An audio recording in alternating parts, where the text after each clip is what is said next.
여러분은 지난날 살아온 인생을 평가한다면 어떻게 평가할 수 있겠습니까? 요즘 식당을 가도 평가하도록 좋아요, 아주 좋아요, 아니요, 뭐 이렇게 평가를 합니다. 여러분 걸어온 인생은 아마 여러분과 하나님만 아실 텐데, 여러분은 어떻게 여러분의 인생 걸음을 평가할 수 있을지. 때로는 여러분의 인생의 행복을 가로막았거나 기쁨을 빼앗아갔던 어떤 어려운 일들, 그 어려운 일들을 자세히 한번 살펴보면 내가 스스로 헤쳐나갈 수 있는 능력을 잃어버렸다고 생각하거나 내 스스로 아무것도 해결할 수 없다는 한계점에 도달했을 때 그 문제의 크기와 상관없이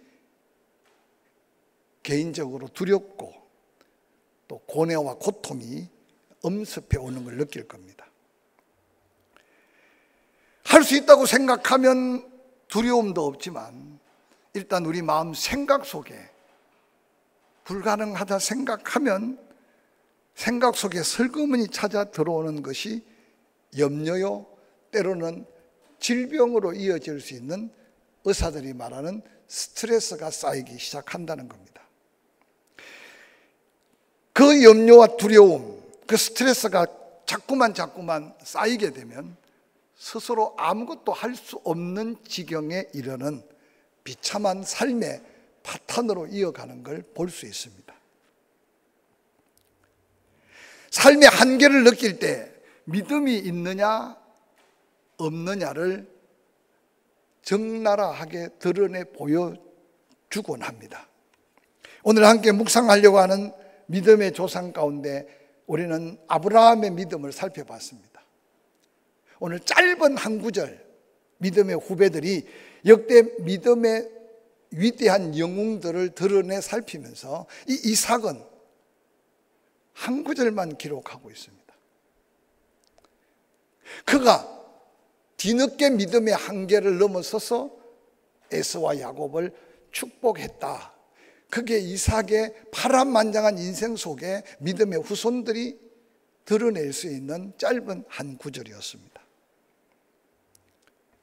오늘 저는 이 이삭의 삶의 모습들을 가만히 좀 들여다보면서 그 속에 그림자처럼 우리 모습도 아른거릴 수 있고 나에게는 전혀 그런 모습이 보이지 않는다면 여러분은 더 감격하고 감사할 믿음의 승리자의 자리를 지키고 있을 것입니다. 창세기 25장 21절은 이렇게 기록합니다. 이삭이 그의 아내가 임신하지 못하므로 그를 위하여 여호와께 간구하며 여호와께서 그의 간구를 들으셨으므로 그의 아내 리브가가 임신하였다. 이삭도 우리와 같은 육신을 입었는데 아버지로부터 수없는 간증을 듣고 하늘의 별, 바다의 모래, 근데 하나님이 아브라함 아버지에게 주신 것은 자기 하나 허락하셨어요. 이삭도 아마 리브가를 만날 때 큰 사랑의 감동을 받습니다. 하나님이 예비한 아내인 것을 이삭이 확신했어요. 그런데 아이가 생기지 않는 겁니다. 결혼한 지 20년 만에 오늘 에서와 야곱을 낳는 장면을 우리는 창세기를 통해서 발견합니다. 결혼하자마자 이삭이 아내를 위해서 기도했겠어요? 5년이 지나고 10년이 지나고 오늘날도 마찬가지죠. 결혼하고 아이가 없으면 여러 가지 여인은 여인으로서 남편은 남편으로서 가정의 부모들은 부모들로서 이삭이 지금 기도한 시점은 아마 10년이 훌쩍 넘어갈 때 기도하지 않았나 생각합니다. 어떤 면에서는 이삭이 기도하고 응답받고 그에 잉태되고 그 다음에 아이를 얻었다고 표현해도 지나친 표현은 아닐 겁니다. 근데 그 아들에 대한 하나님의 뜻을 창세기 25장 22절 23절은 이렇게 기록합니다. 그 아들들이 그 어머니 리브가의 태 속에서 서로 싸운다. 어머니가 기도합니다.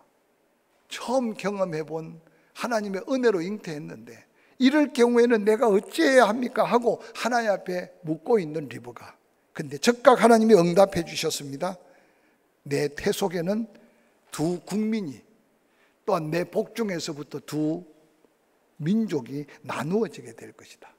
그러면서 말하기를 한 족속이 한 족속보다 강할 텐데 큰 자가 어린 자를 섬기게 될 것이다. 아마 아이를 잉태하고 또한 해산을 해본 여인들은 이 리브가의 심령을 이해하게 될 겁니다. 리브가는 아마 그 하나님의 놀라운 계시적 음성을 잊을 수가 있겠습니까?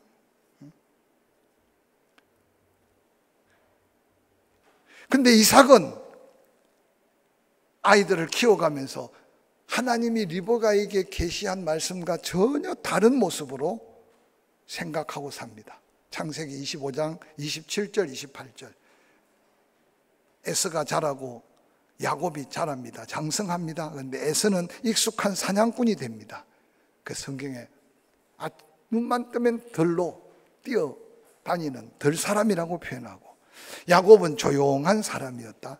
장막에 늘 집안에만 거주했다. 그런데 28절이 참 중요해요. 이삭은 에서가 사냥한 고기를 좋아하므로 그를 사랑하고, 리브가는 아버지 사랑받지 못하는 야곱을 사랑했다.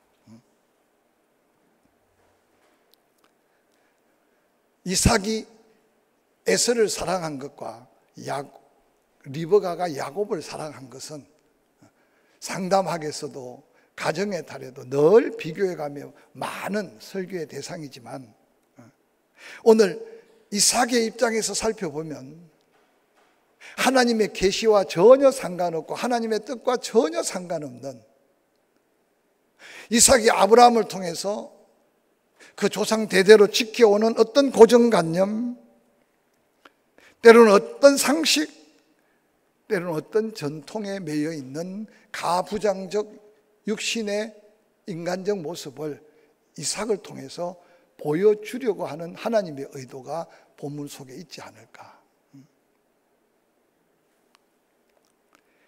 에서가 사냥한 고기를 좋아해서 그를 사랑했다.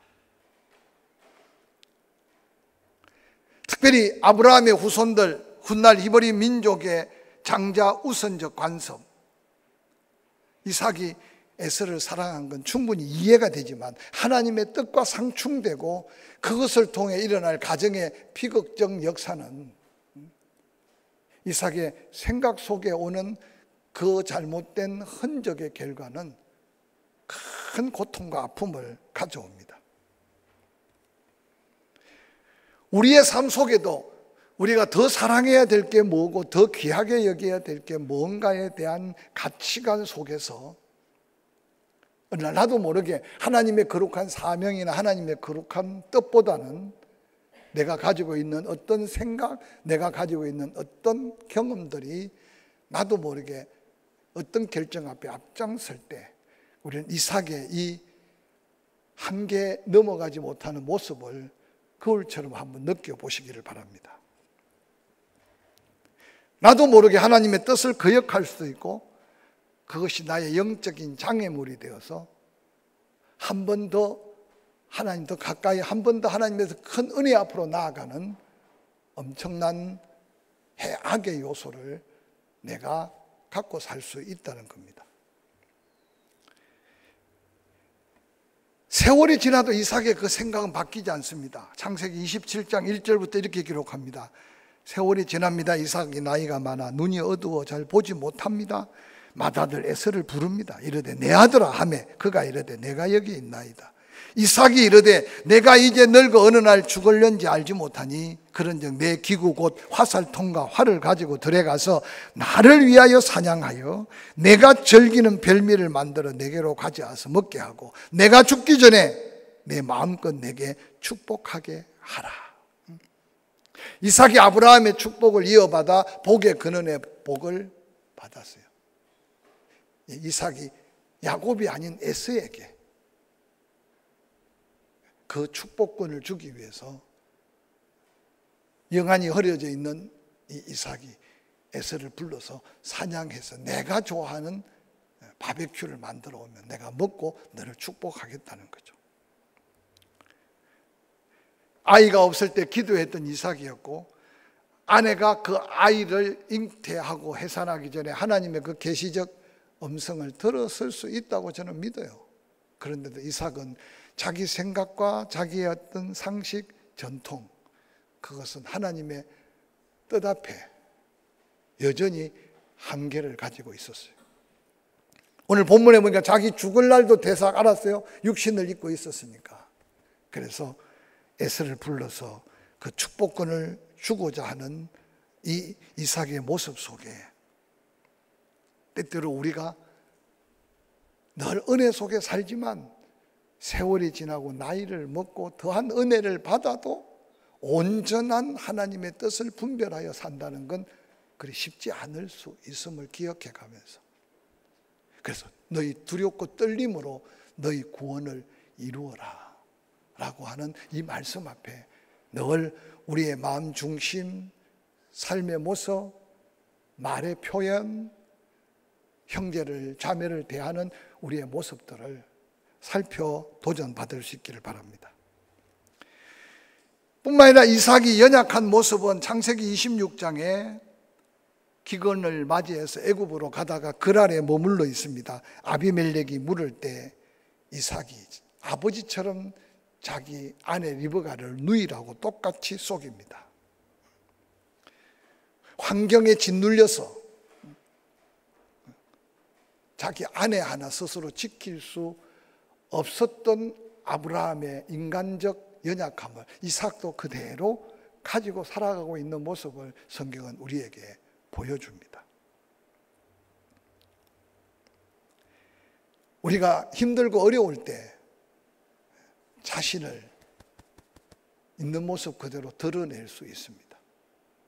그래서 관계가 좋을 때는 무슨 말을 해도 이해가 되고, 관계가 좋을 때는 어떤 표현을 해도 다 받아줄 수 있어요. 근데 가장 가까운 사이일지라도, 특별히 부부관계일지라도 마음이 상하고 마음의 상처가 되면 작은 말로도 상처의 크기가 더 커질 수 있어요. 왜냐? 저 사람이 나를 이해할 수 있고 나를 사랑할 텐데 라고 하는 생각의 실망이. 그래서 놀랍게도 부부가 가장 가까운 사이인데도 점 하나를 찍으면 남이 된다는 그런 이야기 속에 오늘날 얼마나 많은 가정들이 위기를 맞이하는지 모릅니다. 복의 근원의 복을 흔들어 큰 고난의 현장에 타협할 수밖에 없었던 이삭, 그를 과연 믿음의 조상의 반열에서 이해할 수 있는 이삭일까 한번 생각해 보시기 바랍니다. 더 나아가서 창세기 27장 33절 이하에는 이런 기록이 있습니다. 에서가 뒤늦게 사냥해서 음식을 차려옵니다.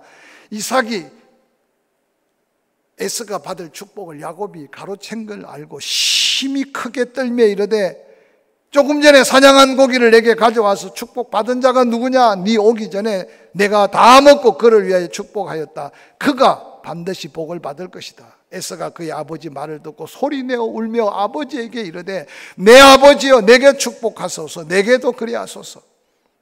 에서도 그 아버지의 축복권에 대해서는 중요성을 알았던 것 같아요. 이삭이 이르되, 내 아우가 와서 속여 내 복을 빼앗았도다.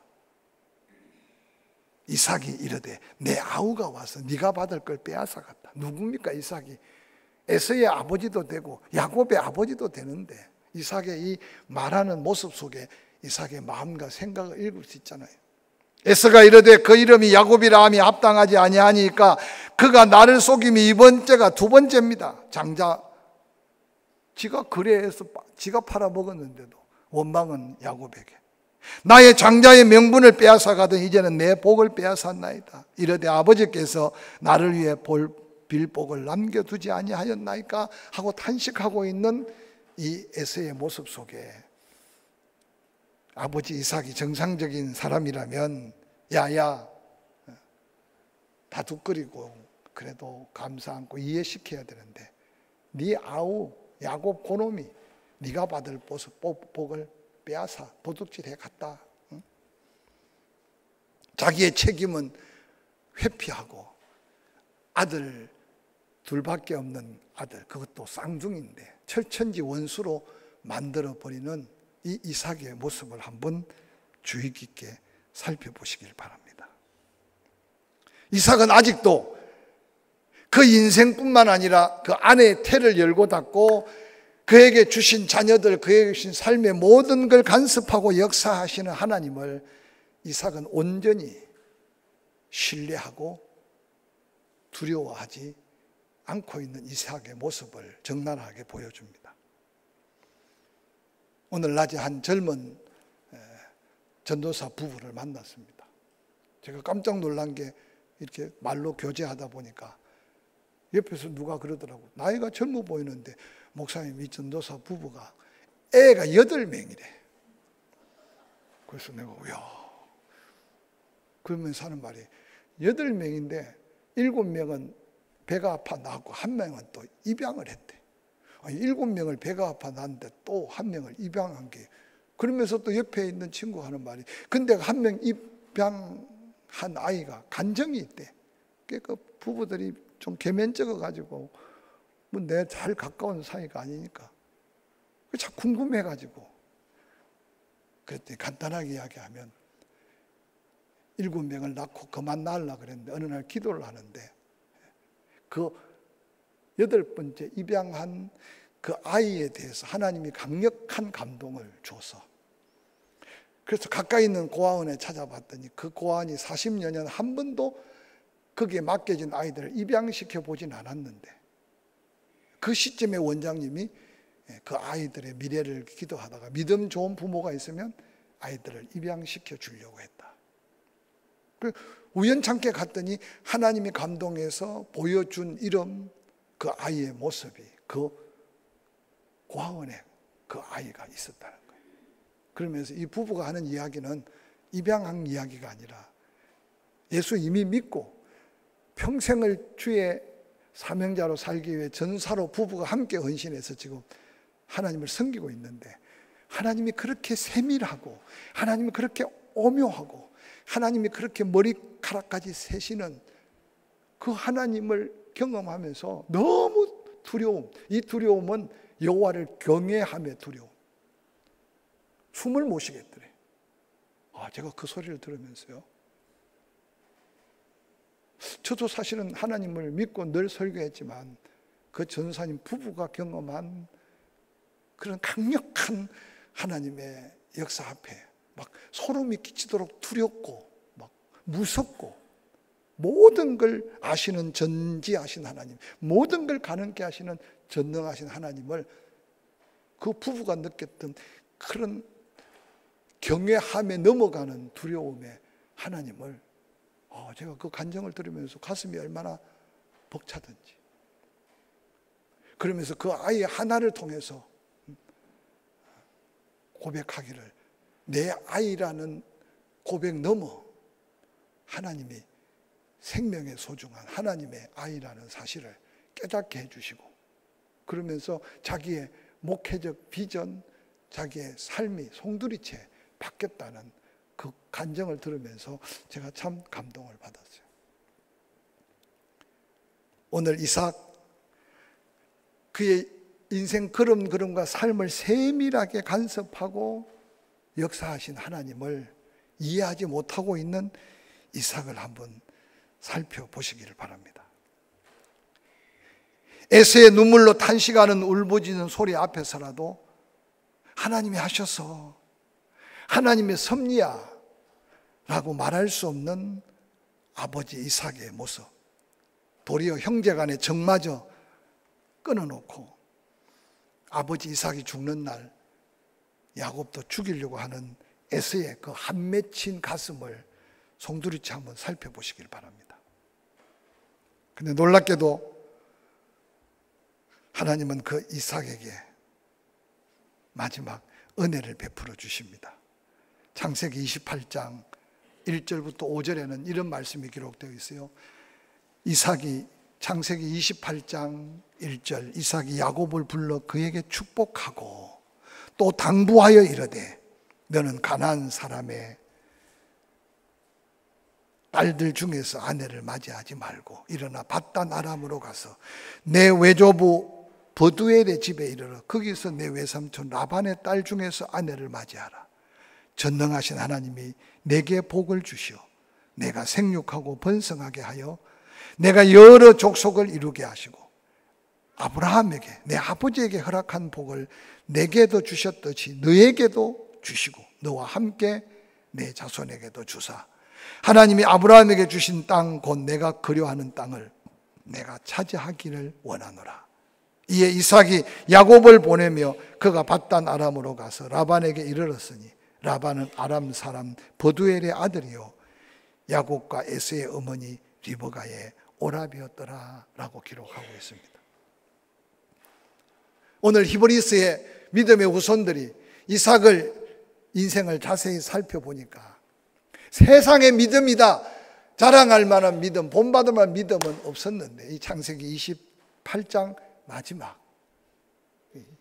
야곱을 축복하면서 아브라함의 하나님, 나 이삭의 하나님, 그 하나님이 너의 하나님, 이 유언 같은 축복의 기도가 마지막 믿음의 한계를 넘어선 이삭이 복의 근원의 복을 이어갈 믿음이라고 소개하고 있습니다.